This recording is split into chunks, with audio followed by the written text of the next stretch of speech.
저는 여러분과 함께 오늘 아침 도덕성 회복을 위하여라는 제목으로 은혜를 나누고자 합니다. 도덕성이 사라진 사회는 살벌한 장거리 되고 맙니다. 우리는 신문의 사회면을 보기가 무섭고 또 부끄럽기 한이 없습니다. 가만히 생각하면 어쩌다가 우리 대한민국 사회가 오늘 이 모양이 되었냐는 것입니다. 하루가 멀다고 일어나는 떼강도들의 무복 행위라든지 사기, 인신매매, 살인, 강탈, 퇴폐, 이 모든 것이 너무 심합니다. 오늘날은 대낮에도 길을 걸어가기가 무섭고 하물며 집에서 혼자 남아 집 지킨다는 것은 불안하기 짝이 없는 일입니다. 무엇이 어떻게 되었기에 고래로 동방예의지국으로서 빛난 전통을 가진 우리 민족이 예의도 다 버리고 이와 같이 타락해버리고 말았습니다. 전 민족적인 정신적인 분위기가 왜 도덕적으로 이처럼 문란하고 타락해지고 말았냐는 것입니다. 그 이유가 어디 있습니까? 의사가 병을 고치려면 병의 뿌리를 알아야 처방을 할 수 있습니다. 우리 사회가 오늘날 도덕성을 상실한 이유가 어디 있는지 그 뿌리를 알아야 치료를 할 수가 있는 것입니다.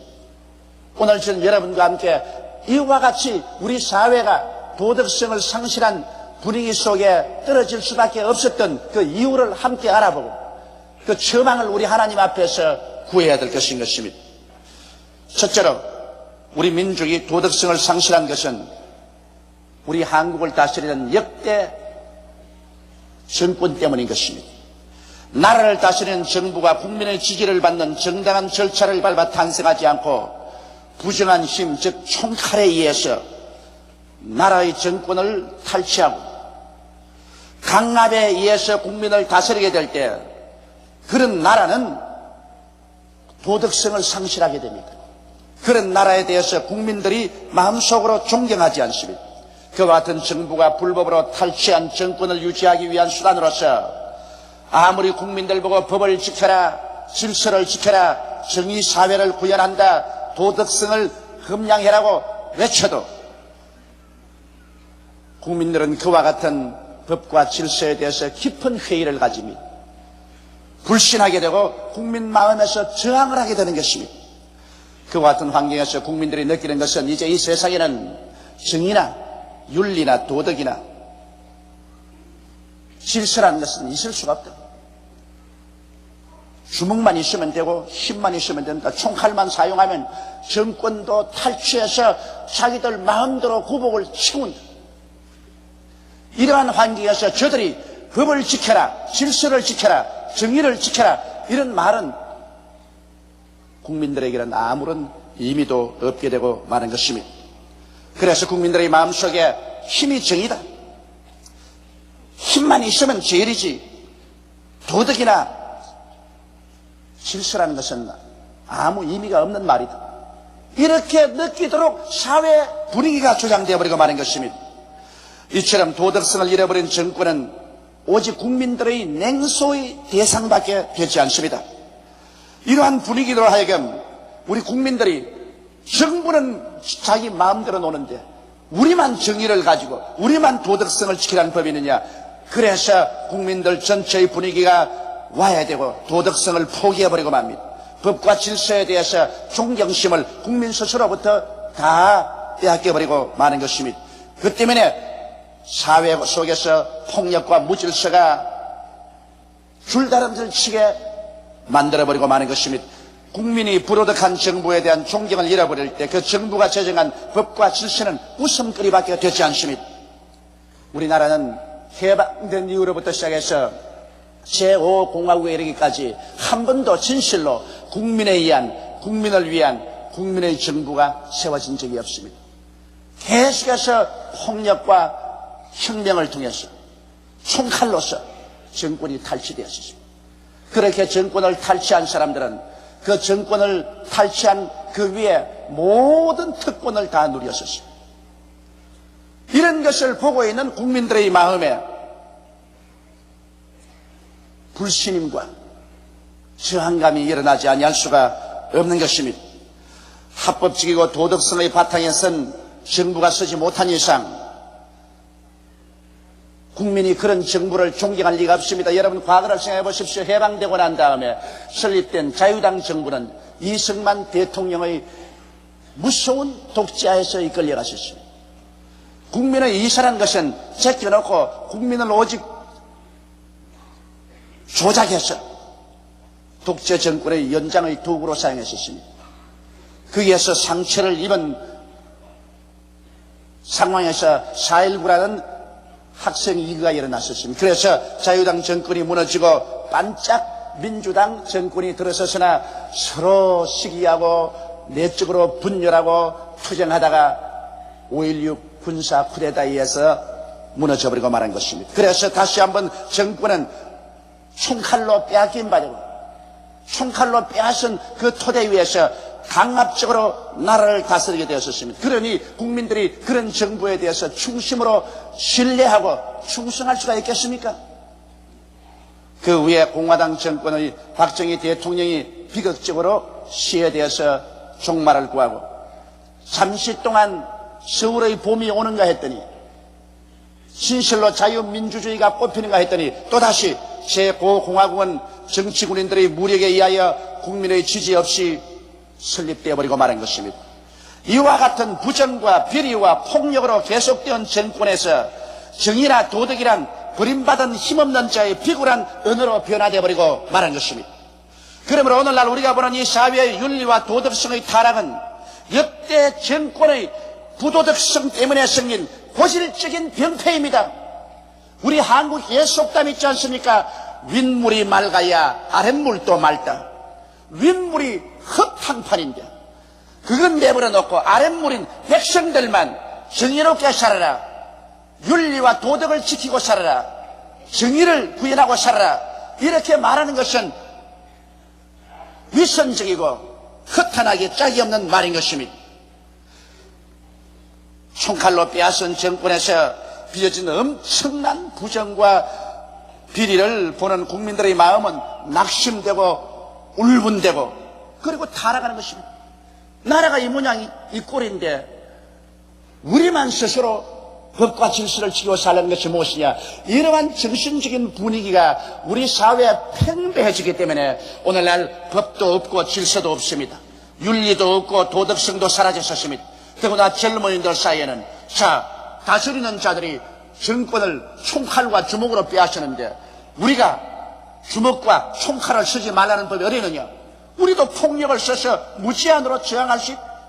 이래서 이 나라는 법과 질서가 사라지고 도덕성이 상실된 오늘날과 같은 비극적인 혼돈을 가져오게 된 것입니다.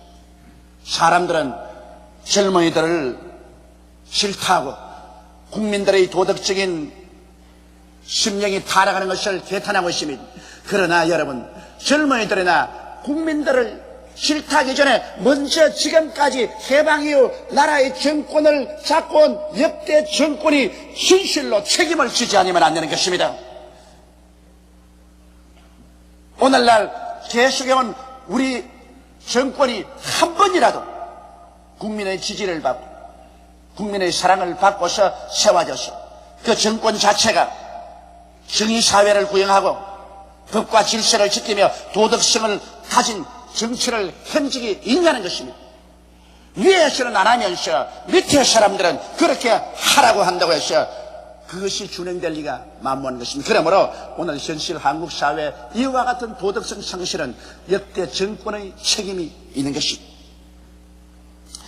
그러면 둘째로 오늘 어떻게 이 병폐를 치료할 것이냐는 것입니다.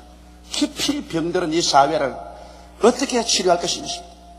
여러분, 예수님께서는 이 세상에 오시자마자 회개하라, 천국이 가까웠다 말한 것입니다. 주님께서 정치 제도를 고쳐라, 사회 질서를 고쳐라, 천국이 가까웠다, 그렇게 말씀하지 않으십니다. 주님이 외친 것은 먼저 회개하라고 말했죠.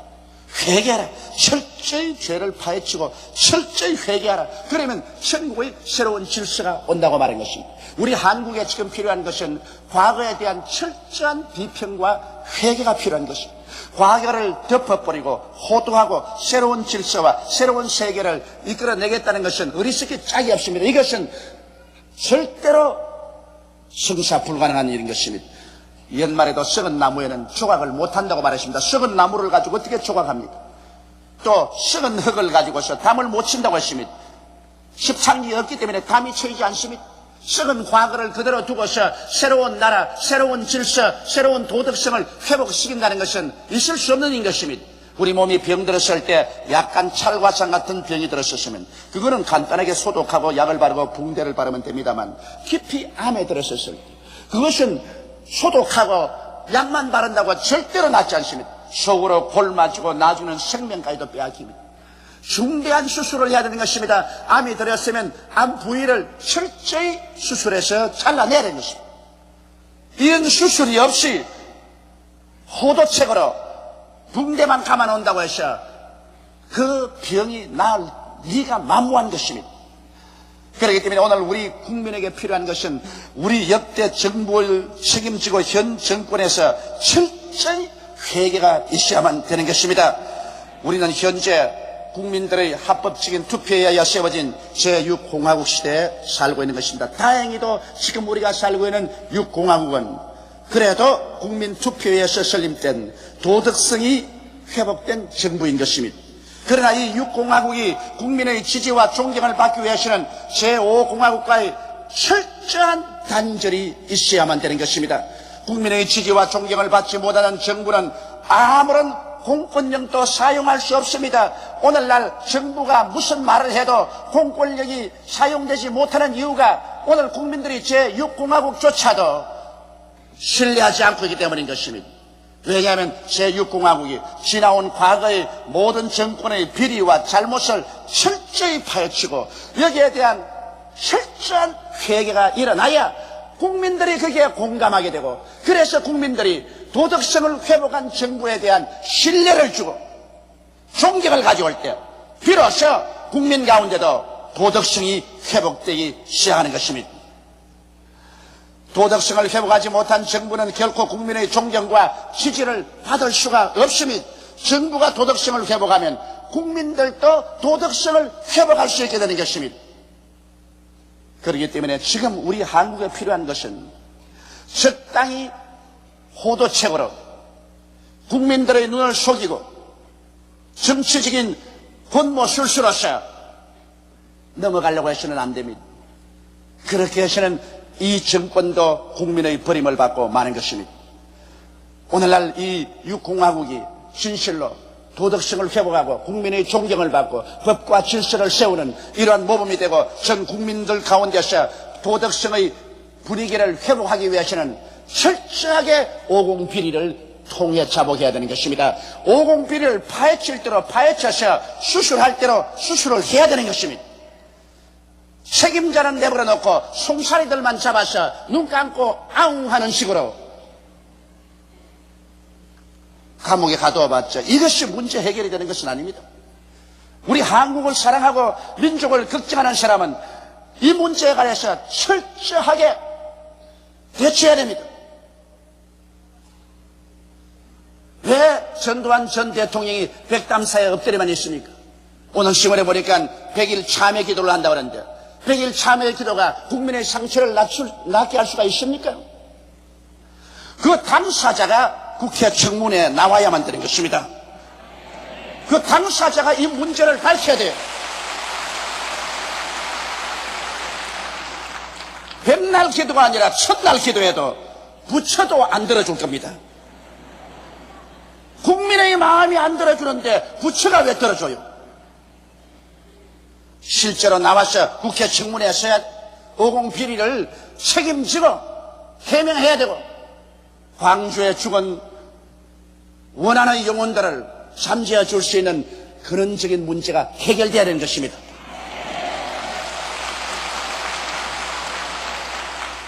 이런 것 없이 오늘날 제6공화국이 도덕성을 회복할 수도 없고 국민들의 지지도 받을 수가 없고 그 결과로 사회 도덕성 회복의 분위기를 조성할 수도 없는 것입니다. 이제 남북 대화가 활발히 이루어지고 공산세계와 우리가 서로 왕래하며 대화해야 되겠는데 국민이 서로 질이 멸렬하고 분열되며 서로 대결하고 싸우고 있는 이런 형편에서 어떻게 우리의 적과 대화를 할 수 있단 말인 것입니까? 어떠한 나라도 역사를 통해서 외침으로 말미암아 무너진 나라는 없습니다. 내분으로 말미암아 넘어졌지. 국민이 하나 될 수 있는 이러한 분위기를 조성하기 위해서 오늘 정부가 역사 앞에서 책임을 지고 오공비리를 청산해야만 되는 것입니다. 오늘 정부와 민정당은 이것을 호도책으로 하고 적당히 넘기려고 하는데 이것은 국민 앞에서 중대한 범죄를 다시 한번 이야기하고 마는 것입니다. 그리고 이런 데 대해서 야당들이 서로 협조해서 적당히 정치 흥정으로 국민들을 팔아넘기려고 하는 일은 하지 말아야 되는 것입니다. 이제 우리 대한민국의 국민들은 그럴 정도로 어리석은 사람들은 아닌 것입니다. 이러므로 우리 조국과 민족의 도덕성의 회복은 국민들을 질타하지 말고 길거리에 나와 있는 젊은이들만 욕하지 말고 정부 자체가 이 문제를 해결하면 자동적으로 국민 전체에서 문제가 해결되어 버리고 마는 것입니다. 그리고 법과 질서와 도덕성은 해결되고 마는 것입니다. 셋째로 근원적인 치료는 역시 하나님 앞에 나와서 우리 국민 전체가 회개하는 길밖에 없습니다. 우리들은 인간이 세운 정부 하에만 사는 것이 아니라 천지와 만물을 지으신 하나님 정부 밑에서 살고 있는 것입니다. 인간은 하나님을 배반하고 떠났지만 하나님은 인간을 떠나지 아니하고 반드시 인간을 심판하시는 것입니다. 하나님이 여러분 인간을 그대로 내버려 둔다고 생각합니까? 하나님을 반역한 개인이나 국가나 세계는 하나님 앞에 반드시 심판을 받게 되는 것입니다. 사람이 한번 나서 죽는 것은 정한이지요. 죽고 난 다음에는 심판이 있으리라고 말씀한 것입니다. 우리 하나님께서 우리 인류를 위해서 2000년 전에 그 아들 예수님을 보내시사 인류의 모든 부도덕과 죄악을 그 아들에게 책임지고 십자가에 매달았을 때 하나님이 그 무참하게 심판하는 거 보십시오. 하나님의 아들이라도 사정없이 인정 없이 하나님이 심판하셨습니다. 그렇기 때문에 예수님조차도 그 무서운 심판을 감내할 수가 없어서 하나님이여 하나님이여 어찌하여 나를 버리시나이고 통곡했었습니다. 이렇게 하나님은 죄에 대해서 무자비하게 심판한 것입니다. 그렇기 때문에 예수님께서 우리를 대신해서 죄를 짊어지고 심판받았으므로 오늘날 우리들이 모두 다 회개하고 예수님의 피의 우산 밑으로 들어와야만 되는 것입니다. 예수님의 피의 우산 밑에 들어오지 아니하고 하나님의 심판을 면할 사람은 한 사람도 없습니다. 이 세상 모든 사람들은 다 죄인입니다. 성경은 말씀하시기를 모든 사람이 죄를 범하였으니 하나님의 영광에 이르지 못한다고 말하는 것입니다. 그러므로 예수 그리스도의 피의 우산 밑으로 피하지 않고는 하나님의 진노에서 피할 사람은 아무도 없는 것입니다. 예수를 믿고 죄사함을 받고 그리고 하나님이 인간에게 제시한 계율을 지킬 때 우리는 참으로 국민의 도덕성을 회복할 수 있는 것입니다. 하나님께서는 우리 인간에게 주신 계율이 있습니다. 그 인간에게 준 계율의 첫째가 내 부모를 공경하라는 것입니다. 여러분, 부모를 공경한다는 것은 우리 윤리와 도덕의 기초가 되는 것입니다. 오늘날 부모를 공경하는 일이 사라지자 어떤 일이 나셨습니까? 사회가 상하가 없이 불경스럽고 무질서하고 그리고 어른과 젊은이 없이 교수와 학생 없이 서로 대결하고 싸우게 된 것입니다. 진실로 우리가 부모를 공경하면 이 사회에 나오면 우리보다 손에 있는 것은 남의 부모인 것입니다. 내 부모 공경하는 사람 남의 부모 공경하지 아니할 수 없고 그리고 학생들은 교수를 부모처럼 선생으로 공경하지 아니할 수 없는 것입니다. 그런데 요사이 사회에 상하가 있습니까? 나이 많으신 어른과 젊은이가 구별이 있습니까? 막대어가는 세상인 것입니다. 학교에서 교수들이 교수평의회에서 총장을 뽑으려고 하는데 들고 학생들이 가서 교수들을 밀쳐내고 난장판을 치기는 것이 요새 신문에 비일비재하게 봅니다. 이런 무질서가 세상에 어디에 있을 수 있습니까? 이 모든 것은 근본적으로 부모를 공경하지 않는 사회가 되었기 때문에 이 모양이 된 것입니다. 이건 젊은이에게만 책임질 수 없습니다. 우리 나이 먹은 우리들이 우리 자식들 보는 앞에서 부모에게 공경하지 않았기 때문에 애들이 그걸 배운 겁니다. 어른들이 잘못했어요. 우리 어른들이 철저히 회개하고 부모를 무시하고 짓밟은 그런 죄악에서 돌아서야 오늘 이 사회의 기강이 회복될 수 있는 것입니다. 둘째로 성경은 살인하지 말라고 했습니다. 성경이 살인하지 말라고 했는데 이 말을 우리가 듣지 않고 거역해버리기 때문에 오늘 인간의 존엄성이란 땅에 떨어졌으며, 인권은 정권에 의해서, 힘 있는 자에 의해서, 총칼에 의해서 무참하게 짓밟히고, 사람 죽이는 것을 벼룩 죽이는 것보다 더 쉽게 오늘 생각하고 있습니다. 오늘날 떼강도들이 들어와서 여러분 물건 훔칠 때 사람 생명을 귀하게 여깁니까? 반발만 하면 그저 찔러 죽여버리고 마는 것입니다. 살인하지 말라는 하나님의 법을 어기자 오늘 세계는 인간의 생명을 존중해 여기는 일이 사라지고 마는 것입니다. 하나님의 법이라는 것은 우리가 어기고도 살 수 있는 것 같지만 하나님의 법을 어기면 반드시 그 반작용으로서 처참한 벌이 다가오는 것입니다. 하나님의 법은 어긴다고 해서 취소되지 않습니다. 하나님의 법을 어기는 만큼 심판과 형벌을 받게 되는 것입니다. 성경에는 셋째로 간음하지 말라고 말했었습니다. 이 법을 우리가 어기고도 편안하게 살 수 있을까 생각하는데, 호린의 순결을 저버리고 난 이유는 성은 쾌락의 도구로 전락되고 상업적인 도구로 떨어지고 마는 것입니다. 그 결과 때문에 성을 이용해서 인신매매를 하고 매춘의 타락한 저질 문화를 산출하게 된 것입니다. 오늘 어느 곳에 가나 성을 통한 저질 문화가 범람하고 있습니다. 영화도, 비디오도, 잡지도, 책도, 퇴폐 이발소도, 퇴폐 음식점, 이런 말할 수 없는 부패가 우리 한국 사회에 꽉 들어진 것은 간음하지 말라는 이 하나님의 말씀을 짓밟아버리고서 이 말씀 없이도 산다고 생각하는 그러한 정신적인 분위기 때문에 오늘 성이 쾌락과 상업적인 도구로 전락한 결과로 이와 같은 비극을 초래하게 된 것입니다. 넷째로 성경은 도둑질하지 말라고 했는데, 도둑질은 괜찮다, 하나님 말씀을 짓밟아버려도 괜찮지. 그러나 도둑질하지 말라는 법을 어겼기 때문에 그 결과로 생긴 것이 떼강도입니다, 살인강도입니다, 강탈범입니다, 날치기입니다, 사기입니다. 이런 것을 하고도 무한무치하게 끌어다닙니다. 물론 이렇게 하는 사람들이 그렇게 하고도 자기들의 범죄가 덮여질 줄 알고 있지만 중대한 잘못입니다. 하나님은 중무시도 아니하시고 우리의 모든 행위를 다 감찰하십니다. 사람들이 행하는 것마다 그대로 하나님께서 갚아주시는 것입니다. 하나님의 심판이 드디어 온다고 생각하지 마십시오. 심판이 다가오는 그날에는 하나님은 용서하지 아니하시는 것입니다. 하나님의 법은 어기면 그의 대가를 반드시 우리는 지불하게 되어 있는 것입니다. 다섯째로 내 이웃을 거짓 증거하지 말라고 하는 이 법을 우리는 어기고 있습니다. 이 법을 어기자 말자 우리는 오늘날 이웃의 인격을 짓밟고 모독하는 일을 행해하며 오늘 저질 잡지들에게서 저명 인사들의 사생활을 마치 옷을 벗기듯이 빨갛게 껴놓고 있는 사실을 우리가 보고 있습니다. 오늘 잡지들 속에서 오늘 저명 인사들, 지나간 사람들과 현존한 사람들의 그 개인 프라이버시를 낱낱이 벗겨서 모독적인 글을 많이 쓰고 있는 것을 우리가 볼 수 있는 것입니다.